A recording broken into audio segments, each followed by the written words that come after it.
How's it going, you guys? It's Scott with Everyday Home Repairs, and today I want to show you how to take this ceiling light and convert that over to a ceiling light exhaust fan combo.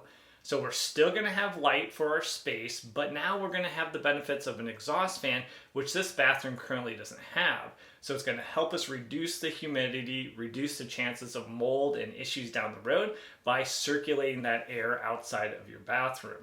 Now specifically, this project is dealing with an attic, so we're going to spend a little time up in the attic, but if you have a first floor bathroom and you have a second floor on top of it, a lot of the same information is going to pertain to that. You'll just have to make small adjustments. Now let's jump up in the attic, assess our situation, and make sure we get the right exhaust fan for the job. All right, so now we're up in the attic, and really we just want to explore what we're working with. Make sure we understand the space, if there's anything that might be in our way, maybe plumbing vent lines, and then also understand our electrical so we get a good plan of attack.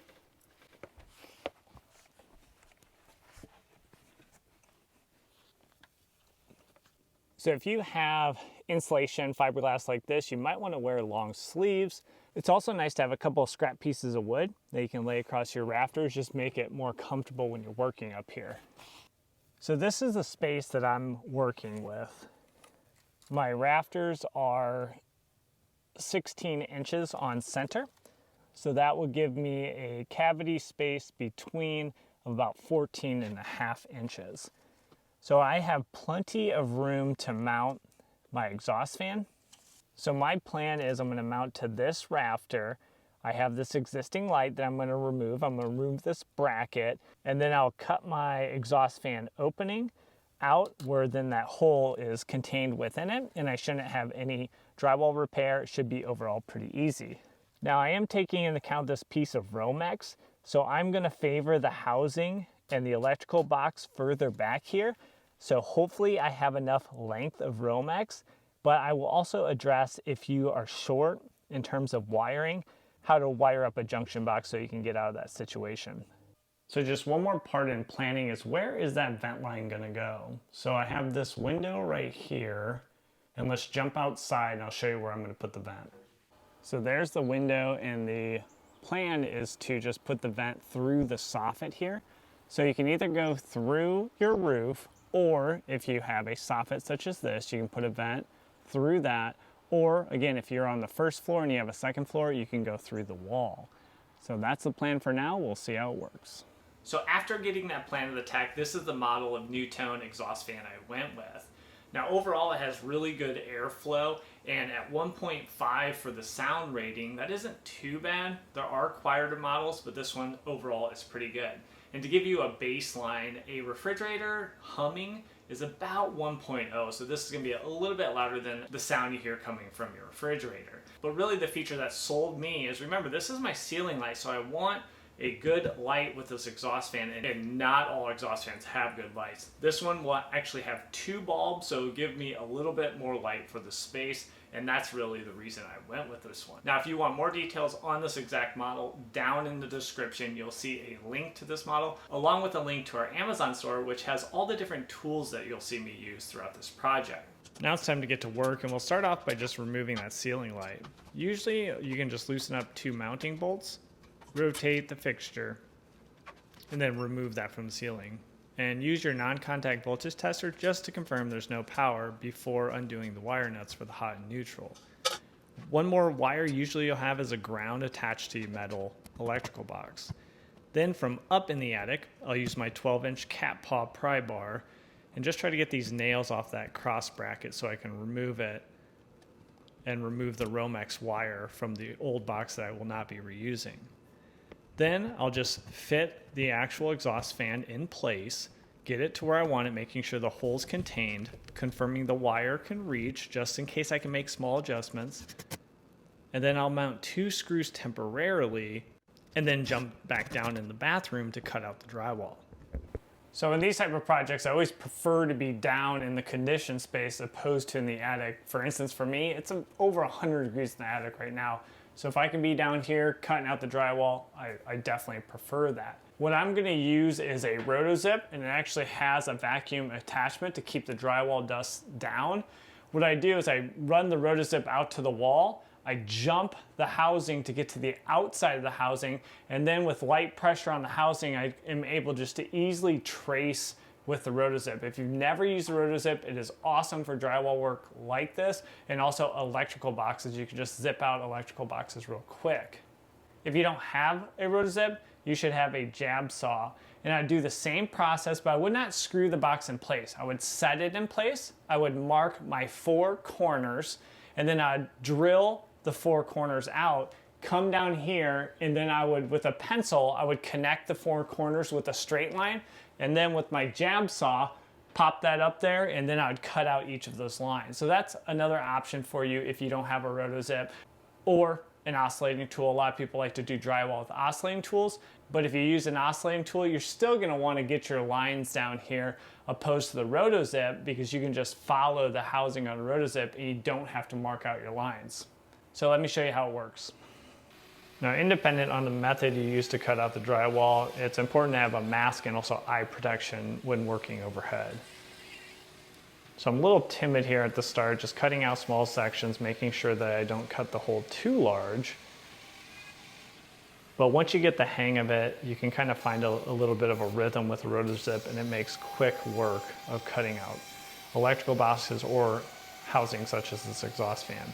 You want to apply a little bit of pressure towards the direction of the housing. So here I'd be pressing against the housing, and then that will make the rotozip go right around the corner once you reach the end of that side.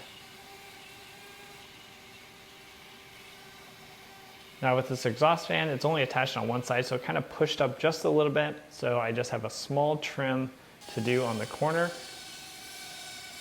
to get the hole completed. Now overall it looks good, but I did have a small overshoot on one corner, but the cover plate should take care of that. So now we're outside at the soffit, and remember, we got to get the exhaust out now. A roof vent would be one option, but I'm gonna go with this soffit vent that needs a 6-inch hole cut, so then we can mount it and get our flexible pipe going from the exhaust fan to the actual vent itself. Now all I did was remove the aluminum. You might have vinyl covering here, and that gets me to my actual plywood. So I'm going to mark my location and then cut that hole out, making sure that the vent fits. And then with some tin snips, I'll cut the same hole in the aluminum, and now I'll be ready to mount it. So in positioning this vent, I can see right now I have a vent to the attic space that helps to vent fresh air up, and then it goes out a ridge vent or another vent in the roof, and that helps circulation in your attic. So I already have this vent here, and now I'm going to position a vent that's going to exhaust the humid hot air from the bathroom. So I can see a rafter right here, and that means I can take my tape and actually snake that up, and I can get a measurement to the next rafter. Then from the edge of that rectangle, I can just go ahead and put that measurement right here, which will be the edge of that rafter. And then also I can mark over 1.5 inches, which is going to accommodate for the thickness of that rafter. So now if I position the vent on the other side of the rafter, I'll be one more cavity over, and hopefully that would reduce the amount of hot, humid air that would go back up into your attic space. So I'm going to just take the housing. I took the grill off of it so I can just trace the housing.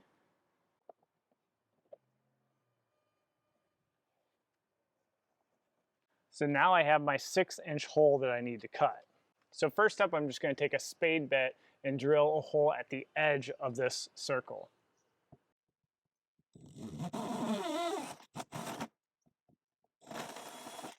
So now I'll take my Sawzall with a short wood blade, and it's actually a pretty skinny wood blade, which will help you go around that arc.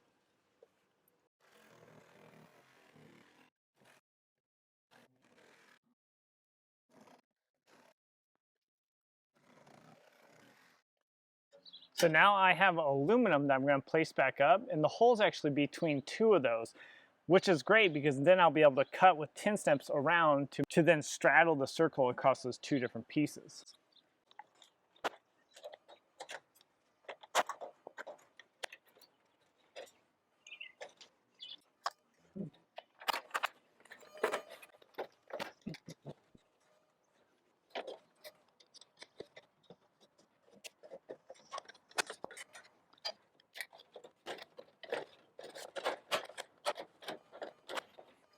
So once you get your hole cut out of both the vinyl or aluminum and also the wood, you'll just do a dry fit.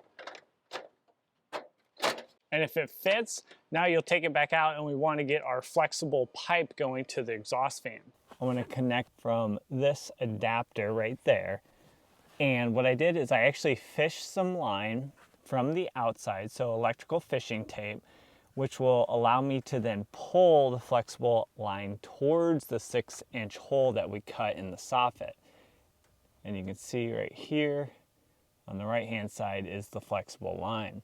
So now I'm going to attach the 6-inch to 4-inch adapter. So not the best camera work here, but I'm just positioning the flexible pipe, and then I'm going to mount 2 screws between the plastic adapter and the metal housing to make sure it's securely fastened.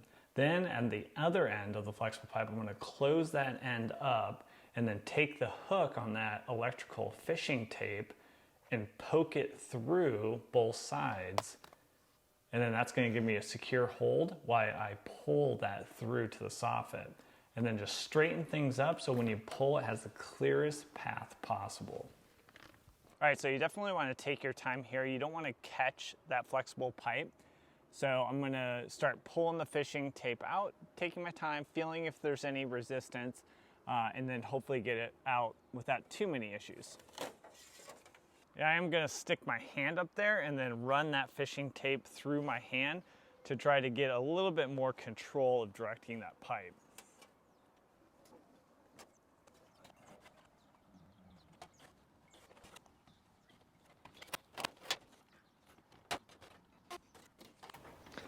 All right.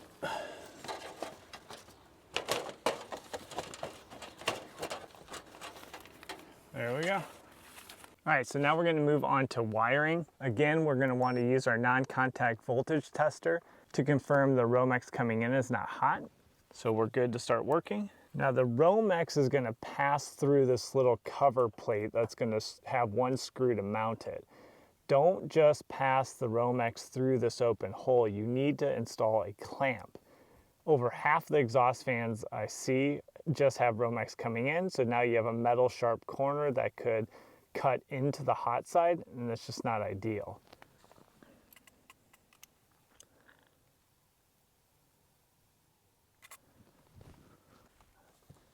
Now I'll take my Romex and I'll pass it through before we start wiring. So coming in, I just have a neutral, the white, black hot, and my bare ground. Remember, if you want to control your light, the main light separate from the fan, and this one even has a night light. So technically you could have 3 different hots coming in from 3 different switches. For my setup, this black is going to both power the main light and also the fan. So for this one, this blue and white are going to the light, and this black and white are going to the fan. Now there is also a red and white for the night light, but I am not going to be using that feature, so I'm just going to tuck those wires away.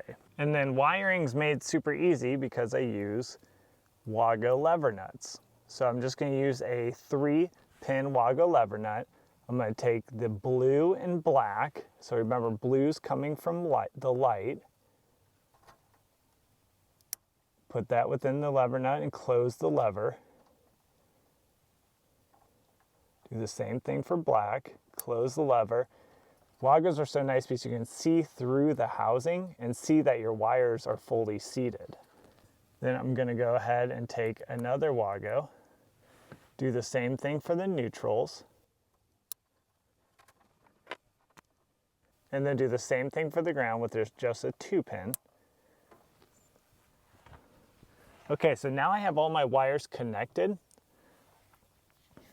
If you've never used Wagos, I highly recommend it. I have several different kits at my Amazon store, which will give you a good starter with 2 pins, 3 pins, and 5 pins, which are usually what you need for most jobs. All right, so now we connected our hot side. We'll do the same thing for our neutral side. You can do a pull test, and you can also look through the housing just to make sure they're seated correctly. And then finally we'll do our ground.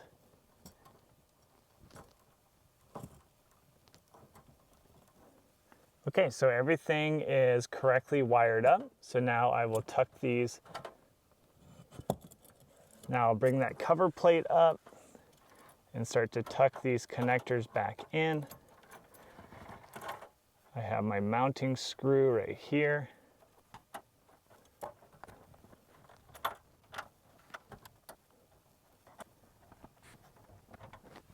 Now you wouldn't want to tighten down your clamp like this because we have our sheathing, our protective cover outside the clamp.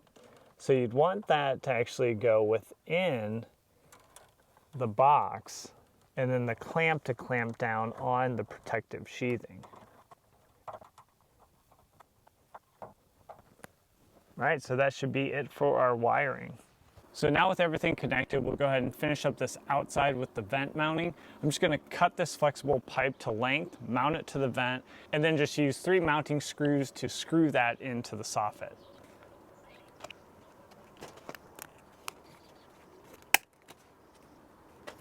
Then I'll be using a 4-inch band clamp to attach the flexible pipe to the vent itself.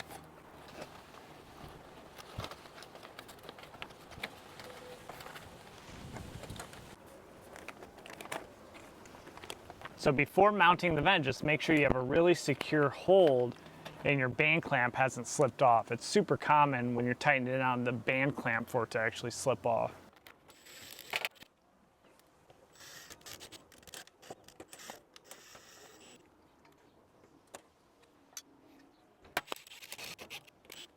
All right, so now we are securely held. So we'll jump inside and put on the trim piece, which has the integrated light, and test everything out. So lights are installed. Now I'm gonna plug in the electrical connector. And then you'll have these little leaf springs, and that's what's actually gonna attach you to the unit.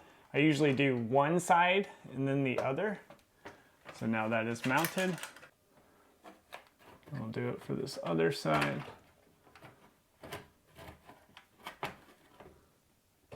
And then push everything up flush. Looks great. So we should be all good, but let's test it by flipping the light switch. We got a light and I hear a fan. So it looks like everything's wired correctly and we are good to go. Now for your project, you might reach a few different speed bumps, so jump down in the comments, let me know what you're facing, and I'd be happy to help. This exhaust fan install is actually part of a much larger DIY friendly bathroom remodel. For $1,500, I'm revamping this entire bathroom, and this is one of the best investments you can make for your home by putting in a little sweat equity. So check out this video right here. I'll walk you through all the parts from start to finish on how to do this project at your own house and increase the value of your home. So thanks for joining me on this video, and we'll catch you on that next one. Take care.